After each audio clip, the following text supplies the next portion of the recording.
Today, we're driving into some serious news from Wall Street that banks and brokerage firms are dragging their employees back into the office. You've heard the excuses, compliance, collaboration, and all that jazz, but there's a deeper reason they don't want you to know about. But in my opinion, it's all a big conspiracy to protect their investments in corporate real estate. Yeah, you heard me right. I'm gonna get canceled by the banks. Let's break this down. So what's really going on? The Financial Industry Regulatory Authority, or FINRA, as they like to be called, implemented a new rule for all bank and brokerage firms to have an employee office checked every 3 years in order to be compliant. It's on like a randomized system as well, which is quite weird. On the surface, they're saying it's all about following regulations and boosting teamwork, but dig a little deeper and you'll find that these financial giants are sitting on a ticking time bomb of commercial real estate debt, which we've talked about on this channel before. These office hours in big cities that have been empty for months, they're owned by the same banks forcing you back to the office. They're not worried about you, they're worried about their own wallets. All right, so let's talk numbers. The banking industry holds a massive chunk of commercial real estate debt. In some instances, it's as much as 70% of their outstanding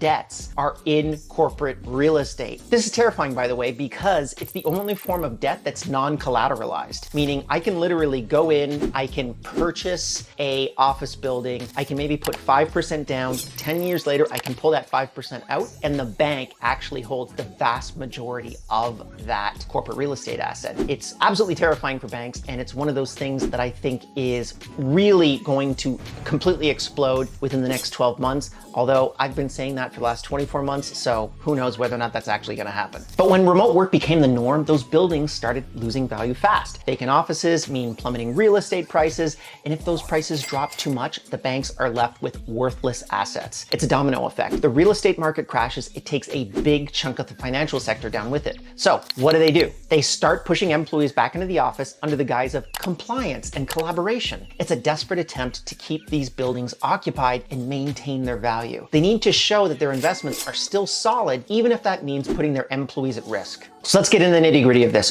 Why are banks so heavily invested in real estate? It's because they've poured billions into these properties, betting on long-term returns. They finance, they invest, they even own a lot of the buildings outright. When companies went remote, it was a massive blow to their portfolios. Suddenly, those shiny skyscrapers became liabilities. And literally, that's been, by the way, one of the best bets in real estate for the last 100 years, which is absolutely insane. And this is the big kicker. This isn't just about real estate, it's about control. By forcing you back into the office, they're trying to regain the upper hand. Instead of actually letting you self-monitor yourself in the office, they want to be able to make sure that they can watch everything that you're doing inside of the office. To me, this is a stupid way of thinking, particularly when there's technologies like Time Doctor that can do that perfectly and in a much more ethical way than what they're currently trying to do today. In my opinion, it's them trying to save their own butts disguised as collaboration. Experts are already calling out this nonsense. They're saying that forcing employees back won't necessarily improve productivity or compliance. We also have a lot of videos on this channel that can back that up. In fact, it might do the opposite. People are more productive and happier working from home. They have better work-life balance, fewer commutes, and less stress. But banks don't care about that. They care about their bottom line, which is obvious. But to be completely honest with you, the reality is that you're actually going to be hurting the people that run your banks, which are the employees. And economists and real estate analysts have been warning about the impending commercial real estate crisis for years, including this guy. I've been talking about it, by the way, for the past 3 years. Go check out a couple of these videos to be able to reference that. They're seeing through the bank's tactics and calling it what it is, a last-ditch effort to save their own assets. The banks are using their employees as pawns in a game to prop up this falling investment, at least in my opinion. Now, what does this mean for us in the remote world? If banks can pull this stunt, so can other industries. Tech companies, especially those with significant real estate holdings, might follow suit. Imagine being forced back to a cubicle just so that your company's real estate doesn't lose value. It's a slippery slope and we need to stay vigilant. I'm going to say the quiet part out loud, to be completely honest with you, that no one wants to hear. Remote work needs compliance in order for it to grow. And anyone that says something different doesn't really understand the problem. If you use tools like Time Doctor or anything else that could authenticate that you're not stealing company data and are therefore PCI compliant, we wouldn't have to deal with this mess. The longer we don't recognize that we have to do remote work securely, the faster we end up with large institutions like FINRA coming back and taking remote work away from effectively everyone. And we're honestly at a crossroads. Remote work has proven to be effective and it's here to stay. But if we don't push back against these tactics, we risk losing the freedom we fought so hard to get. So don't let them use you as a scapegoat for their poor investment decisions. So what can you do? First, stay informed. Understand the real reasons behind these return to office mandates. Second, speak up. Use your voice and demand transparency and fairness. Third, support policies and leaders who advocate for remote work done securely and effectively. I'm talking about pragmatic remote work here. We have to bring both the employee and the employer into this transaction. It just doesn't work if you're saying, I want to be able to do whatever I want on one side, and the employer says, hell no, get back into the office. That's just my opinion. Share this video, comment with your thoughts, and let's keep this conversation going, even if you completely disagree with me, because we need to hold those institutions accountable and ensure they don't undermine our progress for their own gain. Remote work isn't just a perk, in my opinion, it's a right we've earned.